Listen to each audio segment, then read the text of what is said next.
bienvenidos a un nuevo episodio más de Identidad a Propósito. Mi nombre es Sara y me acompaña conmigo. Hola, mi nombre es Axel Pérez.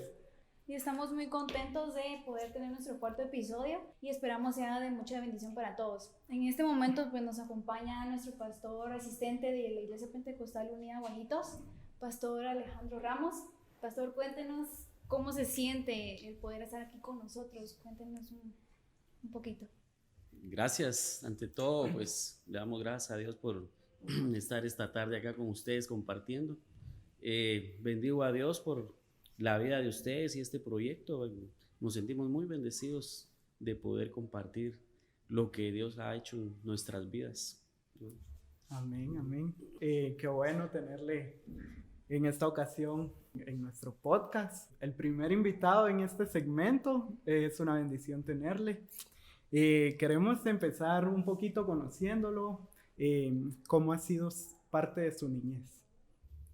Pues gracias, me siento bien privilegiado por esa primicia. Hablando de nuestra infancia, lamentablemente tuvimos muchos recuerdos, muchas cicatrices, tanto visibles como invisibles, ¿verdad? Nuestra niñez con mis hermanos fue muy marcada, en especial mi vida.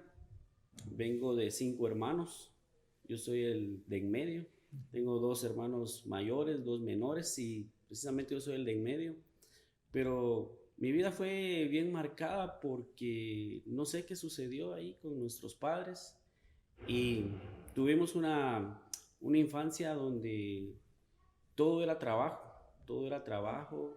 De la misma manera teníamos que estar sobreviviendo todos, ¿verdad? Y eso fue lo que nos orilló a nosotros a buscar otras expectativas. De hecho, tuvimos una infancia completamente en la calle.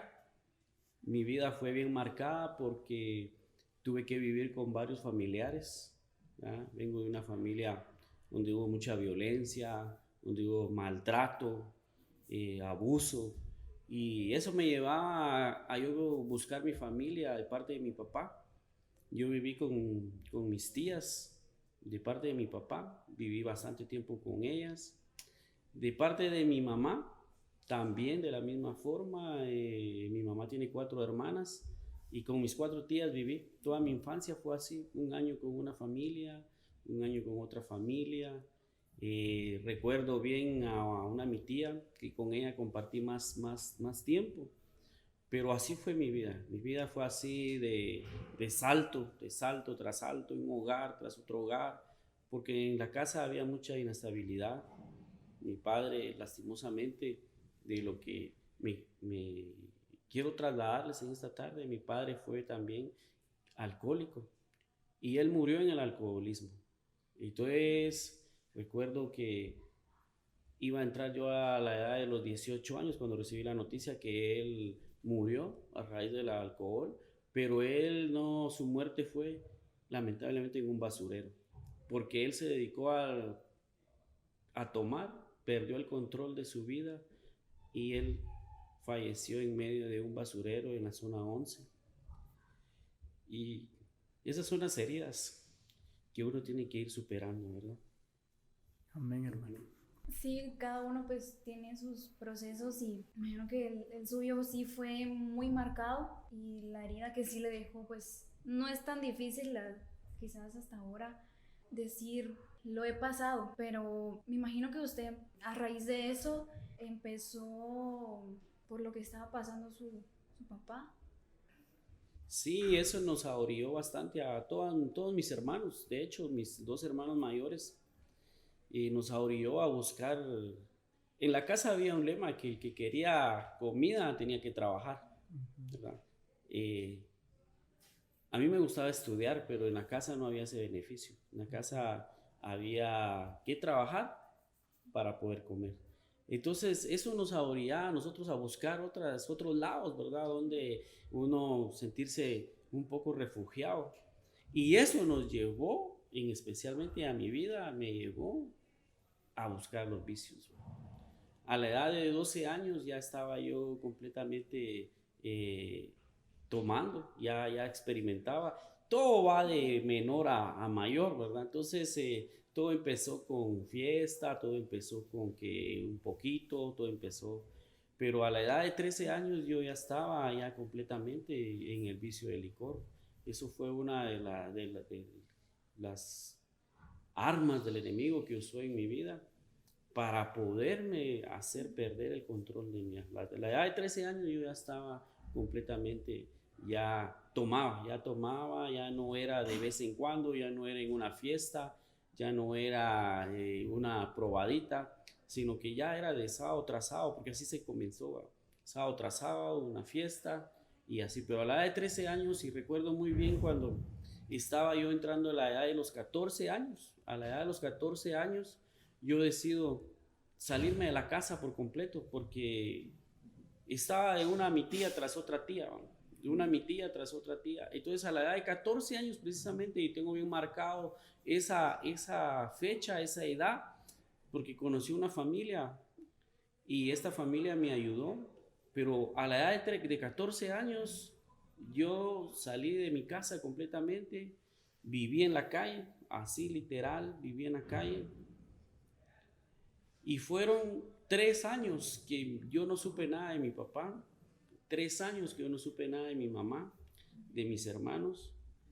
Y es lamentable a veces recordarlo. Ya no, gracias a Dios, ya no se recuerda con traumas, con dolores. Gracias a Dios ha sanado todas esas heridas, Dios ha restaurado por completo. Pero es lamentable ver que 3 años de mi vida yo me desaparecí de la casa por completo y nadie me buscó. Nadie me buscó donde estaba. Mi papá de la misma forma no me buscaron. Entonces yo literal viví en la calle. 3 años viví en la calle. 2 años los viví completamente en la calle, comiendo de la calle. Dormía en la calle. Hay algo que me toca mucho, es en la zona 6, Colonias Cipresales. Ahí las personas no me conocían por mi nombre. De hecho, todavía hay personas que no conocen mi nombre, sino solo mi apodo. Y el famoso apodo, y personas que nunca supieron mi nombre, solo mi apodo. Y en ese parque de la zona 6, ahí vivía yo. Ahí vivía en ese parque. Entonces, 3 años que nunca supieron nada de mí. Ni, repito, ni me buscaron. Y eso era lo que hacía crecer más el vicio, porque es donde yo encontré ese refugio, ¿va? Yo encontré refugio en el vicio, encontré refugio en el licor y con las amistades, supuestamente las amistades, ¿no? Con las amistades que me rodeaban, que hasta me sentía protegido por ellos, porque yo era el menor de todos esos que pandilla le llaman, ¿verdad? Entonces yo era el menor de ellos y ellos me cuidaban también a mí, ¿verdad? Y aplaudían todos los hechos delincuentes que uno hacía a esa edad pequeña, ¿no? Entonces, eso son marcas, ¿verdad? Que lo abrían a uno como joven a buscar refugio en cantidad de vicios. Y a mí me tocó en el área del licor. Sí, se probaron de toda clase de vicios, pero el licor fue uno de los que nos atrapó a primera. Qué impactante, hermano, la verdad, muy impactante. Me intriga bastante saber cómo usted al final lograba conseguir su alimentación día con día. Sí, era como decirle, algo que a veces ni se pensaba. Se llegaba a sentir esa necesidad de hambre cuando uno estaba fuera de efectos de licor o de cualquier otra droga. Pero de lo contrario, era una vida de vicio tras vicio, vicio tras vicio. No se sentía así en extremo la necesidad, pero cuando sentíamos, se pedía.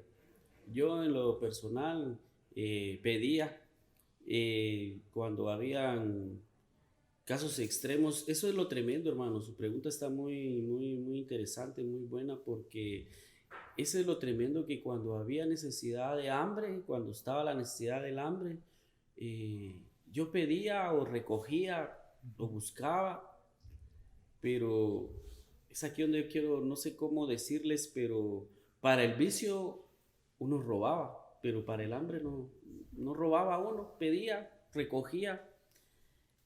pero era más la necesidad del vicio que la del hambre. Entonces uno como que vivía alcoholizado, esa es la palabra, ¿verdad? Alcoholizado. Entonces uno robaba para el licor, para los vicios, pero para decir voy a robar porque tengo hambre, no. Entonces se pedía de esa forma. Y lamentablemente sí fue bastante eso de que uno andaba en las calles y recogía lo que uno podía ver, encontrar, ¿verdad? Y había personas comiendo y ahí uno se acercaba. Recuerdo muy bien allá en la zona 6, ese restaurante ya se cerró, pero yo recuerdo que entrábamos ahí y hasta nos sacaban porque uno lamentablemente tenía mal olor. Entonces lo sacaban a uno de ese lugar porque llegué a ese punto donde ya no había ropa limpia, no había nada de aseo personal en uno. ¿Tuvo problemas, hermano, con la ley al final?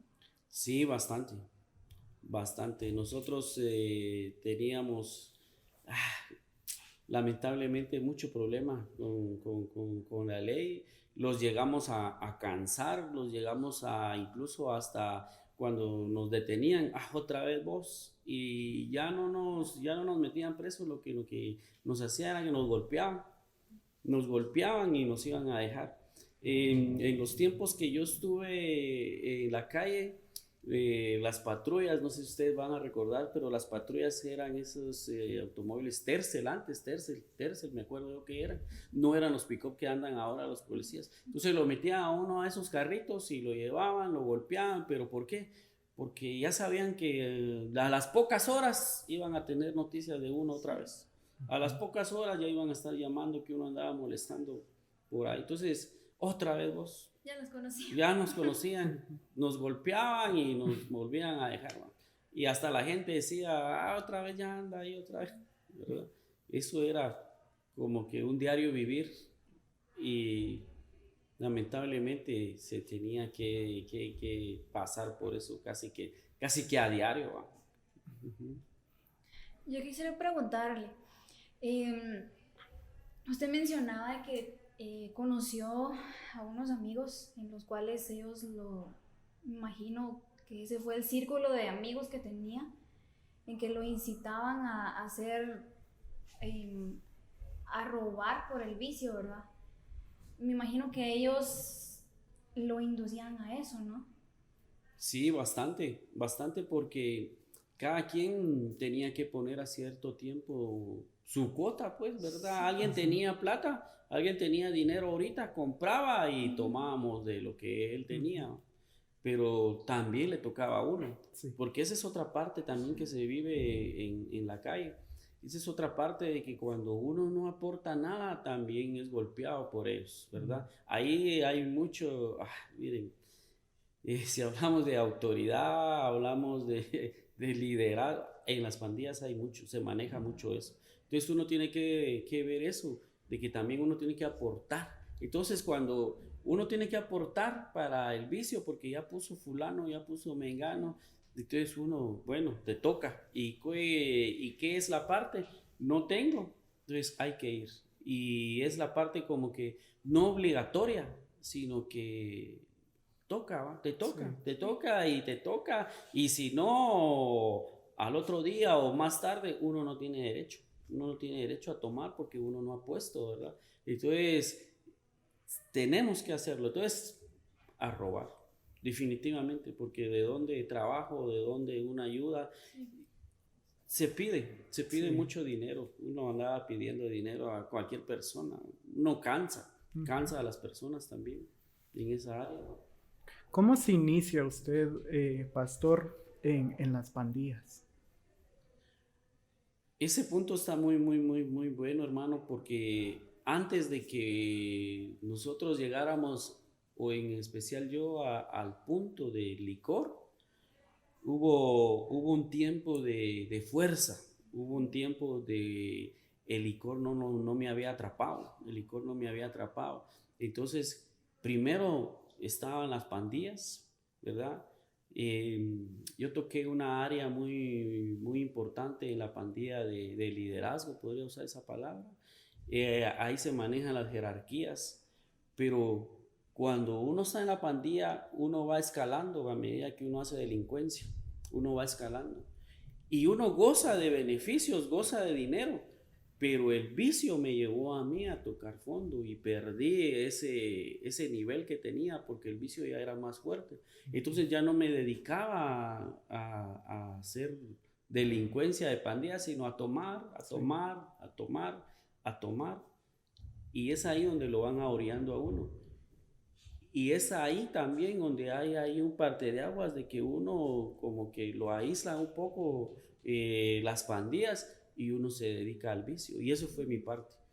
Después de tener yo parte en las pandillas, parte de liderazgo en la pandilla, cuando ya estaba muy metido en el vicio, ya fui hasta marginado por ellos porque... Y eso lo digo yo a varios jóvenes, porque cuando yo ya no les servía a ellos, entonces no, ya no deja de tomar, ya se dedicó a tomar y a tomar. Sí, correcto. Eso es una parte importante ahí, porque si uno no colabora en ciertas áreas, entonces uno no es funcional. Hay como consecuencias. Hay consecuencias. Ese círculo de amigos que tenía, Pastor, ¿qué fue de ellos? ¿Sabe un poco de lo que pasó después de que usted, bueno, que nos comentaba de que ya lo empezaron como que a aislar? ¿Qué pasó de ellos? ¿Sabe algo de ellos después de eso? Bien. Gracias a Dios todavía hay amigos que lograron salir de ello. Están bien, tienen familia, tengo contacto con ellos, hemos hecho una amistad. Pero hay bastantes que fallecieron, Hay varios que ni yo tampoco conozco sus nombres, solo el apodo de ellos, solo el apodo. Y ya cuando el Señor rescató mi vida del vicio y ya empecé yo a caminar en la iglesia, escuché, mataron a fulano de tal. Al tiempo otra vez mataron a fulano de tal. Porque no lograron salir. Unos murieron en el vicio, sí. Otros murieron en la delincuencia de la pandilla, en manos de otros pandilleros. No fue su vicio, no fue licor, sino que ellos se dedicaron completamente a las pandillas, entonces en manos de otras pandillas fallecieron. Hoy, lamentablemente, hay hijos de amigos que andaba yo, igual siguen esa línea, lamentablemente, sí, por el ejemplo, ¿verdad? Sí. Pero sí se sufrió esa parte de que amigos murieron, pero gracias a Dios hay bastantes también que tengo amigos que son cristianos también y otros que no, pero lograron salir y gracias a Dios lograron formar su hogar también, ¿verdad? Sí. Pastor, usted mencionaba que pues se mantenía en un lugar en específico, ¿verdad? Me imagino que conoció a mucha gente, hubo muchas personas que lo conocieron como era antes, tal vez ahora lo han visto y hay un cambio en usted que ellos pues pueden notar visiblemente. ¿Usted recuerda a una persona de ese lugar o ha visto a alguna persona de ese lugar a la cual usted de alguna manera perjudicó, ya sea quitándole sus pertenencias o eso? Excelente. Hubieron varias personas que uno las conocía, uno sabían. Nosotros teníamos como un código, como algo de que teníamos que respetar. La pandilla era algo de que no molestar y no robar a los mismos de la colonia. De hecho, en aquellos años, estoy hablando del año 99, 95, por ahí, era algo de que uno cuidaba su colonia, uno cuidaba ahí. Habían vecinos que hasta le regalaban a uno licor porque sabían que uno cuidaba. Pero cuando uno perdía el control, cuando uno perdía ya completamente en el vicio o drogado y en la necesidad de seguir o en la necesidad de tener más también, entonces uno robaba. Le hicimos daño a muchas personas, hicimos daño a varias personas. En la zona 6, en Cipresales está ubicada, ahí donde está la Academia de Policía, y en aquel tiempo se estaba construyendo un centro comercial que se llama Mega 6, pero enfrente hay una gasolinera, y esa gasolinera se llama La Sanarateca. Y al dueño de ahí lo molestábamos mucho nosotros, y cosa que él hasta nos ayudaba, él nos ayudaba. Y recuerdo que una noche nosotros en desesperación de licor fuimos a quebrar las bombas de gasolina y queríamos hacer más daño, y llegaron bastantes policías para tomar el control porque sí, nosotros queríamos hacer mucho daño. Al otro día nosotros fuimos castigados por eso, por usar esa palabra, ¿verdad? Por otros, porque el dueño de la gasolinera nos ayudaba, nos daba. Entonces tuvimos que ir a decirle a él y a otras personas también que les hicimos daño. En aquel tiempo yo trabajaba con una persona en un taller, cosa que le robé por mucho tiempo para el vicio. Ahí todavía no había llegado a mi punto de agarrar la calle, todavía de dedicarme solo a eso. Ahí todavía trabajaba y todo, y ese señor se llama Don Tono. También a él le robaba, él confiaba mucho en mí y yo le robaba. Llegó el día en que él me encontró cuando yo estaba tomando dinero de la gaveta del mostrador donde dábamos, porque yo tenía ese acceso también, él me tenía confianza. Entonces yo cobraba y yo podía tomar sencillo, sí, y yo podía darle al cliente el vuelto, pero lo malo era de que yo me quedaba con algo, ¿va? Y ese día me vio él. Ese día perdí mi trabajo, a los pocos días me volvió a buscar, me dio otra oportunidad él, me dio otra oportunidad. Pero a él lo tengo muy presente porque cuando yo me convertí al Señor y el Señor nos llamó, a los meses de yo estar en la iglesia, yo lo busqué a él para pedirle perdón. Él era completamente católico. Y cuando yo le dije, Don Tono, yo estoy yendo a la iglesia evangélica y le vengo a pedir perdón porque yo a usted le robé mucho. Ese señor lloró, le salieron sus lágrimas, empezó a llorar, me abrazó fuerte y me dijo, vos sabés, me dijo que yo con los evangélicos, no sé si había tenido malas experiencias, ¿verdad? Pero él me dijo, vos sabés que yo con los evangélicos, pero yo veo que a vos sí te está cambiando Dios. Y gracias a Dios, ¿va? Sí el Señor me dio el valor para poder pedir perdón a personas que le hicimos daño. Y lamentablemente hay muchas personas que no se pudo pedir perdón. Correcto. ¿Alguien en ese tiempo, hermano, alguien le habló de Dios? Bastante. Tuve la bendición de siempre estar rodeado de personas cristianas. Siempre nos hablaban, siempre nos decían, pero lo ignorábamos a su principio, cuando todo como que uno todavía tiene fuerza, ¿va? Uno todavía el orgullo, ¿va? Sí. Pero sí tuve la bendición de tener personas que nos daban siempre palabra.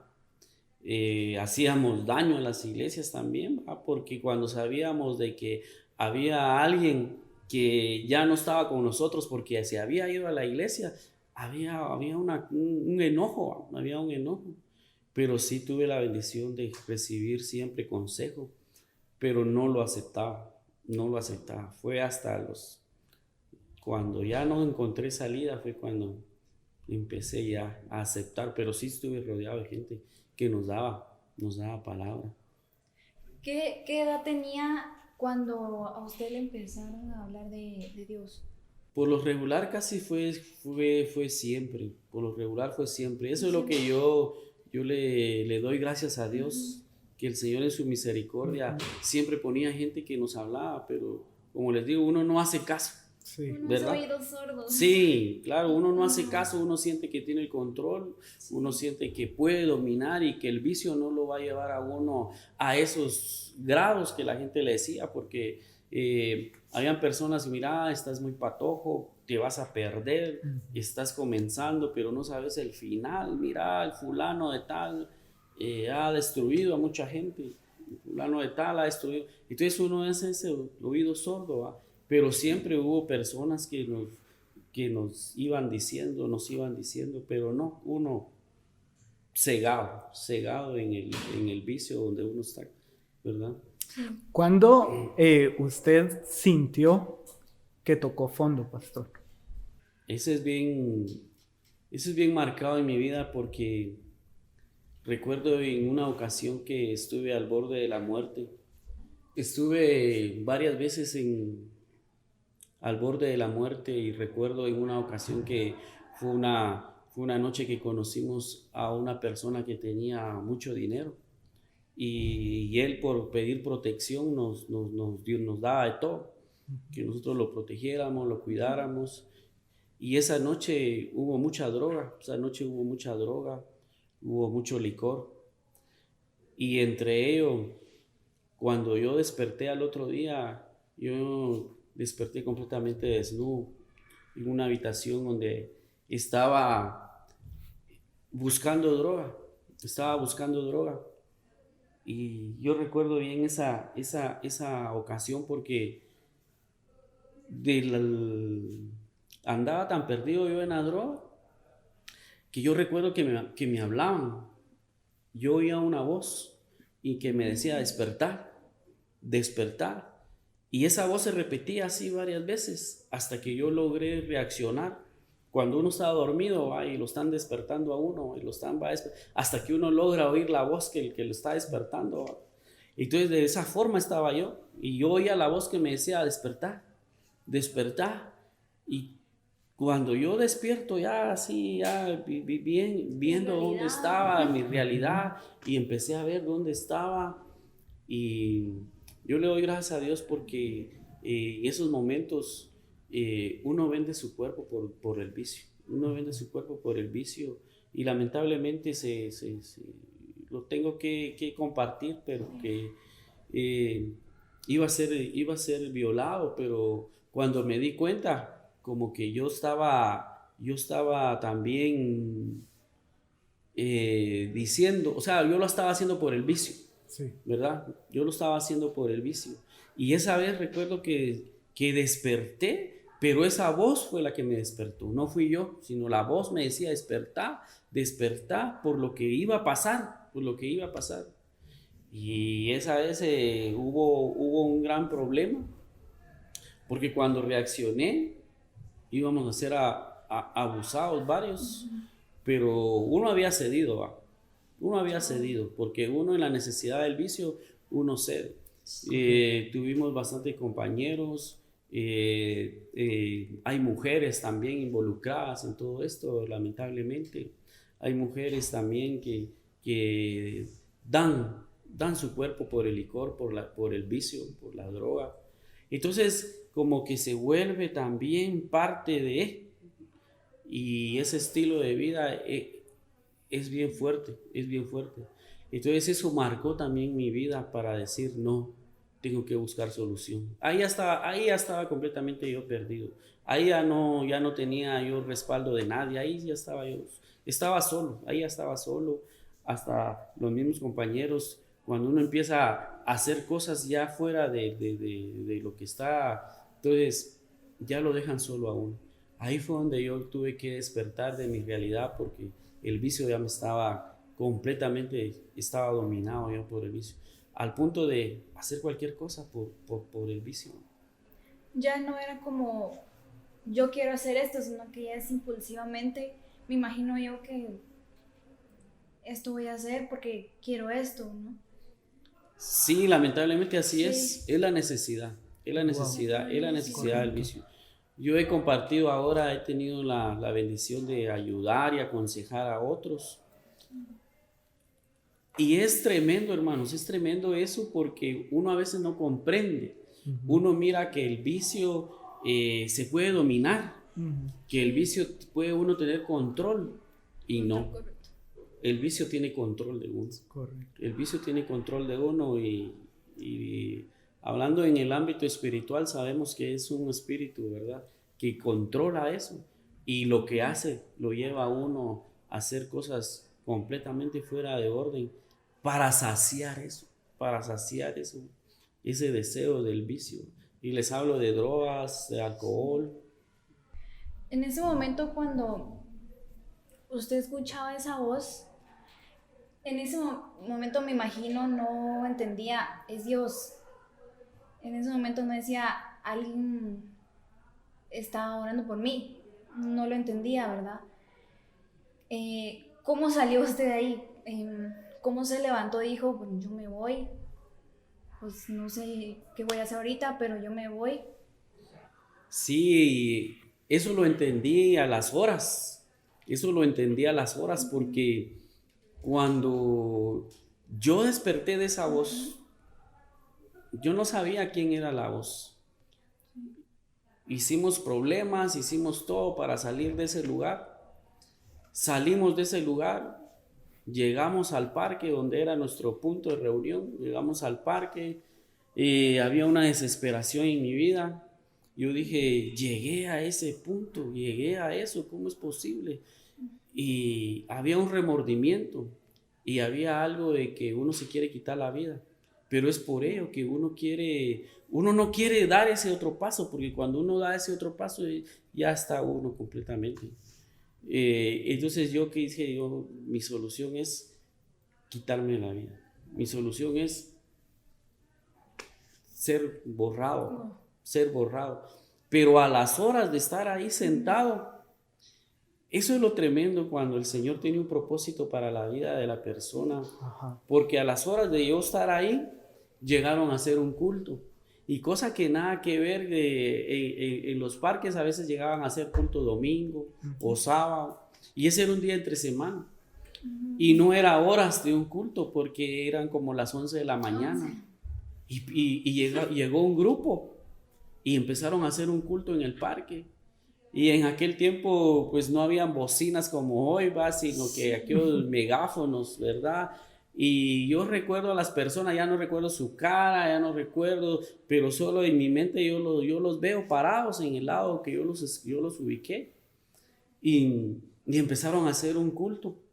Empezaron ahí a predicar, a cantar. No eran muchos, eran como unos 4 o 5 personas. Pero desde donde yo estaba, empecé a reaccionar esa voz, porque a mí se me había olvidado la voz que me despertó, a mí se me había olvidado. Cuando ellos hicieron el culto, que lo hicieron precisamente en las canchas de básquetbol, ahí estaban ellos y lo empezaron a hacer, y ni había gente, no había gente. Ellos llegaban un domingo donde habían bastantes, porque ahí hay una cancha de básquetbol y de papi y hay campeonato, entonces el domingo ahí hay bastante. Y ese día no había no había gente.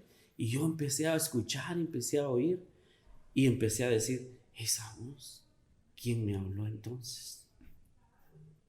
Y empecé a bajar libros, y esa voz, entonces, ¿quién me despertó? Y empecé a recordarme, y eso fue, por eso es que yo lo recuerdo bien, porque fue ahí donde yo empecé a reaccionar y a preguntarme, esa voz, ¿quién me despertó? Sí. Y ahí cuando yo me quería quitar la vida, cuando yo dije, no, ya no sirvo para nada, y yo no sabía nada de mi familia, ni ellos. En ese entonces yo no sabía nada de ellos, nadie, nada de nadie. Y yo vivía en la calle. Y ahí dije yo, bueno, me quito la vida, nadie sabe de mí, nadie me buscó. Usted mencionaba que se estaba quedando con una familia. Inclusive ni con esa familia ya no llegaba a esa casa. Absolutamente usted ya... A ellos los conocí después de eso. ¿O después de eso los conocí yo a ellos, porque ellos me ayudaron. Ellos cuando me vieron en ese estado, que yo ya estaba completamente... en Guatemala decimos chara, ¿va? Sí. Charas. Aquel ya es chara, ahí se va. Y a veces lo hacen en son de broma, pero es una palabra chapina, ¿va? Una palabra chapina. Entonces yo llegué a eso. Yo llegué ahí, sin bañarme, sin comer, sin cambiarme. Y la gente me conocía porque sabía de la delincuencia que yo había tenido. Sabían o sea, como les repito, me conocían quién era por la delincuencia, no sabían mi nombre, solo por apodo. Pero en ese momento, cuando yo quería quitarme la vida, porque yo dije, nadie sabe nada de mí, o sea, ¿qué se pierde? ¿Qué se gana? Nada.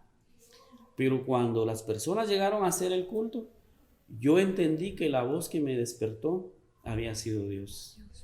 No sabía nada del evangelio, ¿verdad? Qué fuerte. No sabía Sí, nada, fuerte. pero yo solo sabía que sí sabía que existía Dios. Sí sabía que... Entonces yo dije, sin duda fue Dios. Dios me despertó. ¿Pero para qué? Pastor, ¿y cómo fue el reencuentro con su familia? Eso fue igual, eso fue bien tremendo porque fue a raíz de una persecución. Cuando yo busqué a mi familia era porque me querían matar. Cuando yo salí de ese momento que les cuento y que cuando yo escuché la voz y estaba en el parque, quizás a los meses, esta familia me recogió a mí de la calle. Esta familia me recogió a mí de la calle por este amigo. Él me habló y él sabía, cuando uno anda en las pandillas y uno ha peleado por alguien, se respeta. Es aquello de que yo te debo algo a vos, ¿verdad? Y si vos me salvaste, yo también puedo, el momento que necesites, ¿ya? Entonces, él hizo algo por mí y habló con su mamá que si me podían internar. Pero no me internaron, sino me llevaron a su casa. Y cuando me llevaron a su casa, ahí empezó mi proceso de restauración, pero como persona, solo como persona. Ellos me ayudaron. Entonces, cuando ellos me ayudaron, ellos me buscaron trabajo, ellos me dieron donde vivir, me dieron comida y todo. Pero después que yo ya estaba otra vez bueno, sano, con trabajo y todo, yo seguía siempre en la delincuencia. Y cuando yo busqué a mi familia, lo que usted me pregunta, cuando yo busqué a mi familia, era porque mi nombre estaba en 2 listados. Mi nombre estaba en la otra pandilla que me quería matar y la policía me quería matar. A mí me recogieron en la zona 6 en un carro. Ya no recuerdo la hora, si era a la 1 de la mañana, a las 2 de la mañana, pero a mí me secuestraron y me llevaron a la zona 3. Y en la zona 3 me iban a matar. Y más seguro, hoy pienso que eran policías, porque si hubiera sido la otra pandilla, de una u otra forma me hubieran matado. Pero la persona puso la pistola en mi cabeza, me hincó, y el otro le decía, apúrate, apúrate, y le decía. Y recuerdo toda la escena, no se me olvida, recuerdo toda la escena. El otro le decía, apúrate, apúrate. Y el otro solo disparaba, pero la pistola no se accionaba. Entonces cada vez que la pistola hacía clac, clac, era algo que se desprendía de mí. Wow. Ahí era donde yo empecé como que a valorar la vida, porque yo no valoraba mi vida, porque yo tenía un gran odio hacia mi familia y en especial a mi mamá. Yo no la podía ver y de hecho no la quería ver, ¿va? Y yo le echaba la culpa a ella que todo lo que me había pasado era por ella. Y en ese momento cuando la persona accionaba la pistola y solo hacía clac y se me desprendía algo, y cada vez que el otro le decía apúrate, apúrate, no, es que no, y se mataba la pistola y la cerrojaba otra vez y me volvía a dar y nada pasaba. El otro se bajó y dijo y hablando malas palabras.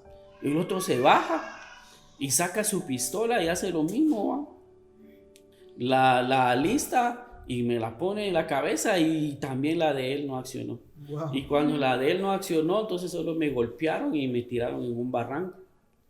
Y sí salí muy golpeado, creo que pasé más de un día yo ahí tirado porque estaba bien golpeado. Antes de que me fueran ahí a matar ya me habían golpeado todo, estaba bien golpeado. Entonces, a raíz de eso, cuando yo regresé a la zona 6, me dijeron, vos te tenés que ir de aquí porque te van a matar. Te van a matar y te van a matar. Y entonces fui a buscar a mis papás, Ahí fue donde fui a buscar a mis papás. Pero yo busqué a mi papá, él todavía estaba vivo entonces. Ahí tenía yo 16 años. Y yo busqué a mi papá. No, estaba joven todavía. Sí, yo tenía 16 años cuando sucedió eso. Tenía 16 años y yo busqué a mi papá.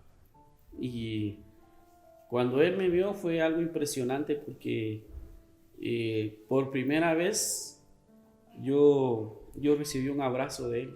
De toda mi niñez, de toda mi infancia, adolescencia. Por primera vez yo recibí un abrazo de él. Ahora de mi mamá sí recibí muchas cosas, ¿no? Que porque me iban a matar, por eso estaba ahí, que mejor me fuera, porque ya se había vivido. Si a uno lo quieren matar, entonces la familia sufre también. Sí, correcto. Entonces no me querían ahí, no me querían, porque también sabían que si yo estaba ahí era peligro para mis otros hermanos, sí. Era peligro para ellos, pero por eso fue que los fui a buscar, porque a mí me andaban buscando para matarme. Entonces la solución era salir de la colonia. Así fue como yo los busqué a ellos. Yo los busqué a ellos.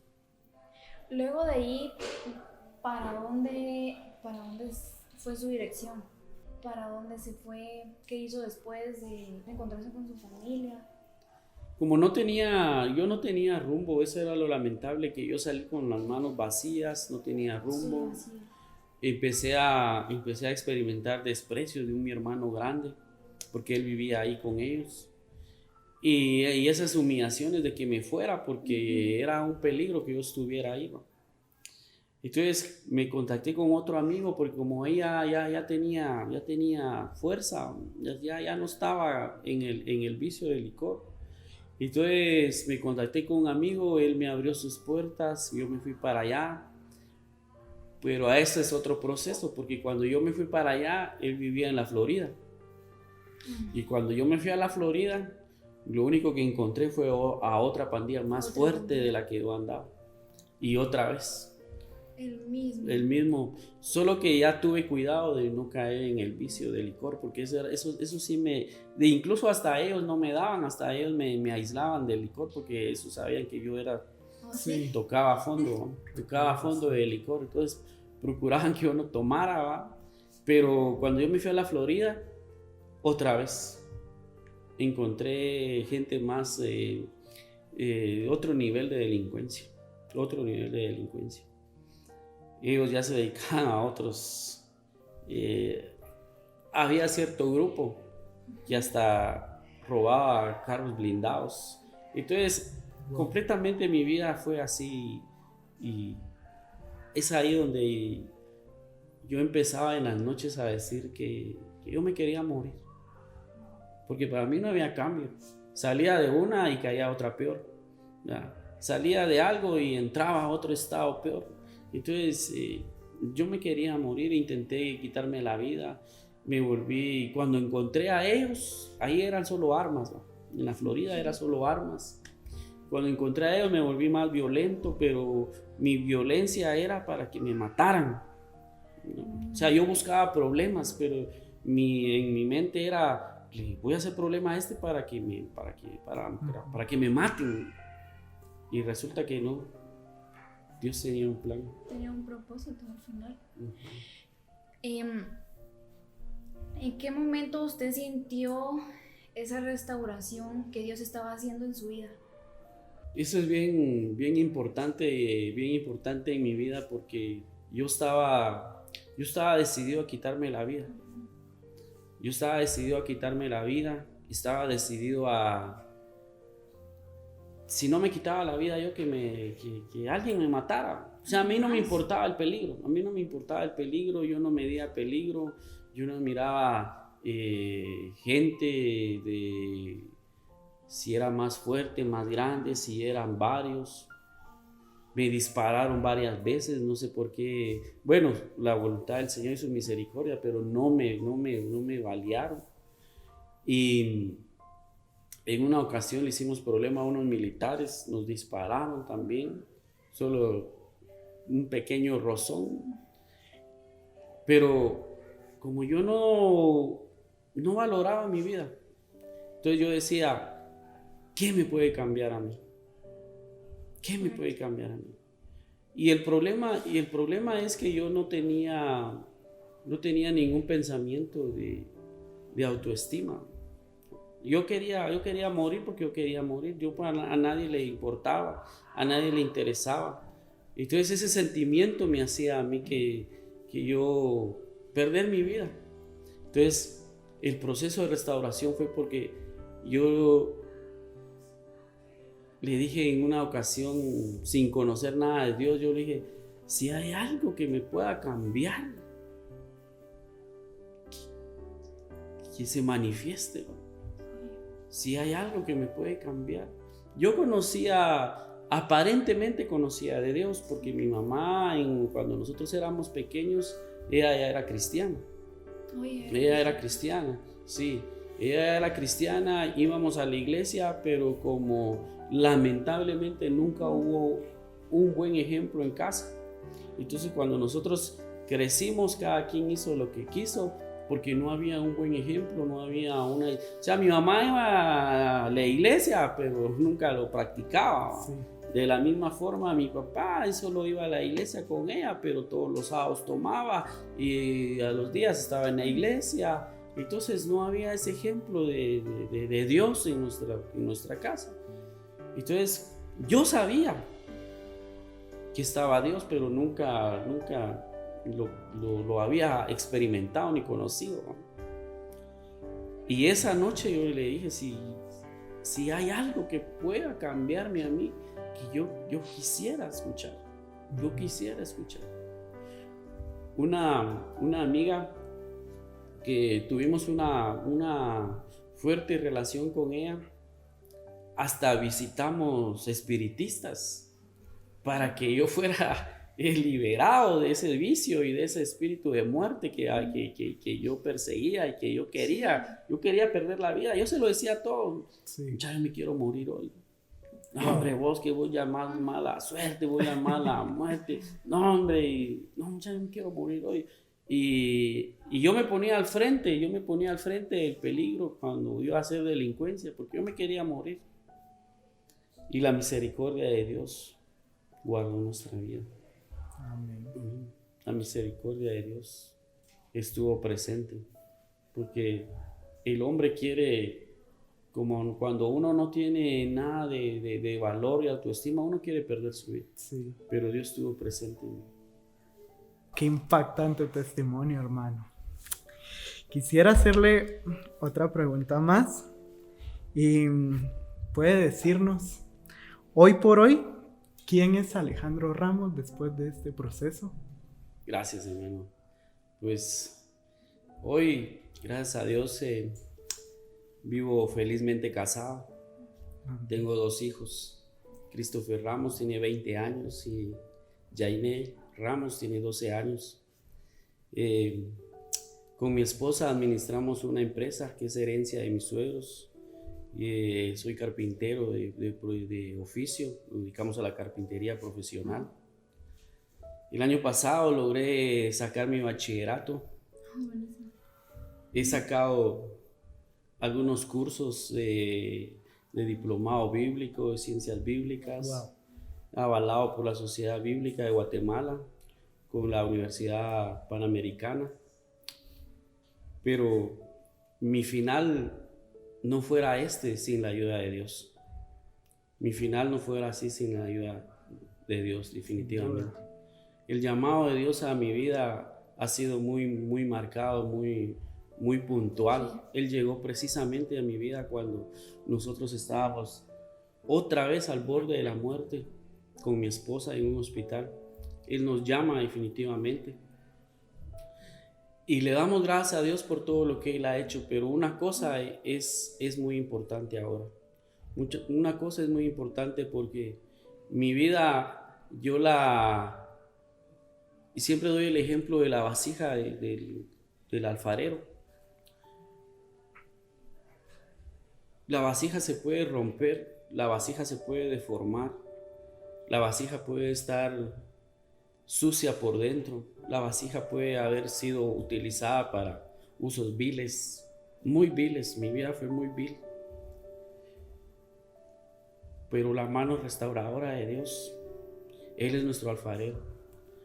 Y Él no está viendo qué tan vil haya sido uno.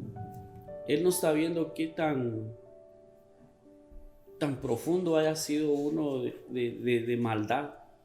La mano de Dios hoy nos ha restaurado y estamos sirviéndole al Señor ahora en un liderazgo. Y Él ha tenido a bien ponernos como pastores asistentes de la Iglesia Pentecostal Unida de Guajitos. Y para nosotros es una gran bendición servir con toda mi familia. Amén. Pastor Alejandro Ramos, ¿qué le diría a usted en este momento a todos los que están pasando el mismo proceso que usted ya vivió? No importando si son jóvenes, niños, adultos. Hoy, gracias a Dios, yo puedo expresar palabras muy, no sé cómo usar la palabra, motivantes o profundas, pero que salen realmente de mi corazón. Para Dios no hay nada imposible. Dios pudo restaurar mi vida tocando yo fondos muy viles, siendo una persona completamente delincuente. Hice daño y no me importó la edad, le hice daño a personas, a señoritas, mujeres, jóvenes, adultos. En la delincuencia uno no mide, hasta ancianos uno les hace daño por total de tener uno lo que uno quiere. Hoy le puedo decir, sí se puede en el nombre de Jesús. Sí se puede. No importa el estado en que se encuentre, no importa la niñez que haya tenido, no importa la familia donde haya nacido, no importa la posición económica, porque le puedo decir que yo tuve amistades de plata, de mucho dinero, que no necesitaban andar en la delincuencia, pero andaban en la delincuencia a raíz de que no había amor también en sus hogares, a raíz también de que no había apoyo de los padres. Pero jóvenes, mi carga siempre ha sido por los jóvenes. Mi esposa lo sabe, hemos trabajado con jóvenes y les quiero decir, sí se puede en el nombre de Jesús. Señoritas, sí se puede valorar tu cuerpo, sí se puede. Hay alguien que es restaurador de vidas y su nombre es Jesucristo. Amén. Sí se puede. Y en las manos de Él hay cambios, no se lo imagina. No piense en lo vil que ha hecho, no piense en todo lo que ha pasado, no piense en cómo han usado nuestro cuerpo, cómo hemos usado nuestro cuerpo. Solo pongámonos en las manos de Dios, porque el alfarero puede restaurar la vasija. No importa si tu vasija ha sido quebrada, si ha sido rajada, no importa cómo esté tu vasija, en las manos del alfarero, Él restaura cualquier vasija. Y esa vasija es tu vida, esa vasija es mi vida. Muchas gracias, hermanos. Que Dios les bendiga. Amén, hermano. Muchísimas gracias, Pastor Alejandro, por abrirnos un poco de su vida, un poco de sus sentimientos, de todo lo que pasó, y agradecemos pues también de que Dios pudo tocar a su vida, pudo restablecerlo y pudo llevarlo hasta acá. Amén. Queremos terminar esta presentación y esperamos que sea de mucha bendición de ahora en adelante. Los invitamos a que se suscriban a nuestro canal de YouTube. Nos encuentran también en Facebook, en Instagram y en TikTok. Nos encuentran como IPU Guajitos Guatemala. Esperamos que este capítulo haya sido de mucha bendición. Dios les bendiga, hermanos.